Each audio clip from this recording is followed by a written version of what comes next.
Hoş geldiniz.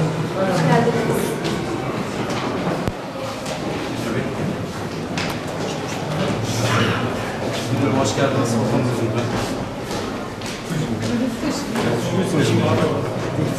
Bizim bu kurşunumuz burada kütüphane yapmaya yetti.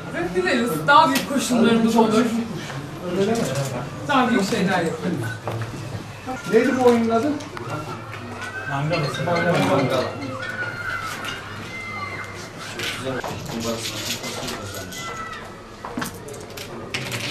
O.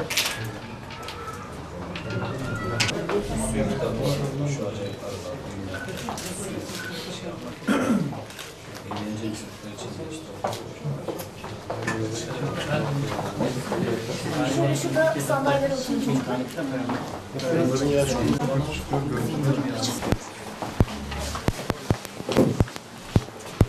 Peki şimdi okula soralım.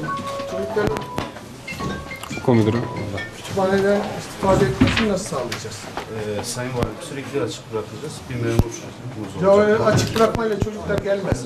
Bu ancak bir kampanyayla olur. Çocuklara bir şey teşvik edip mesela bir kitap okuyan falan bir karşılığında bir alıştırmak Ödülümüz lazım. Yine Yani. Yusuf Bey'in eliyle olacak Sayın Valim. Şöyle bir şey düşündük efendim. Şurada 150 tane kitap okuyan bir öğrenciye bir tane hediye vereceğiz dedik.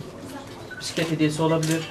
Bisiklet alacağız efendim. 3 tane almayı düşünüyoruz. Yani kütüphaneyi açmak değil, oraya koymuş olduğumuz kitapları okutabilmek önemli. Evet. Bizim de Yani aklımıza çocuklara bu yaşlarda bu okuma alışkanlığını kazandırabilirsek, ileriki yaşlarında da bu şeyi devam ettirecekler, alışkanlığı. İşte onun için bir çözüm bulmak lazım. Her gün geç. Makasları Al buraya, al bakalım hadi. Hep beraber. biraz geri çık, geri çık. Ramazan yok, kapıyı kapatır mısın? Kapıyı tamam. Kapıyı kapat. Hadi abi sen. ne bekliyorsun?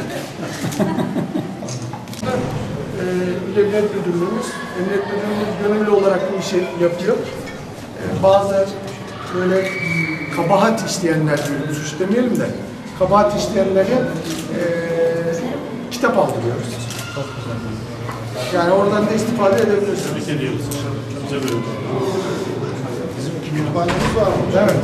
Yani bazen insanları işte yasalarla ıslah edemiyorsunuz. Bazen de böyle yöntemlere müracaat ediyoruz. Kütüphaneniz hayırlı olsun. Oradaki kitapları, ellerindeki kitapları okuyun. Kitap okumak çok güzel bir şey. İnsanın ufkunu genişletir, düşünce dünyasını genişletir, hayallerini genişletir. Bol bol okuyun. Duygularınızı ve kendinizi çok daha iyi ifade edersiniz. Okumaktan, o kitapları okumaktan hiçbir zarar gelmez. İnanın televizyon izlemekten çok inanılmayacak derecede çok faydası var. 3 harfte 2 harfte. Bul bakalım.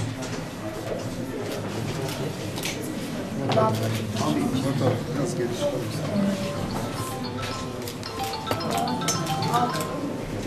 Bak ben bir tane yapayım. Bu değil. Kalp olabilir mi? Kalp olur. Nasıl olur? Yap bakayım.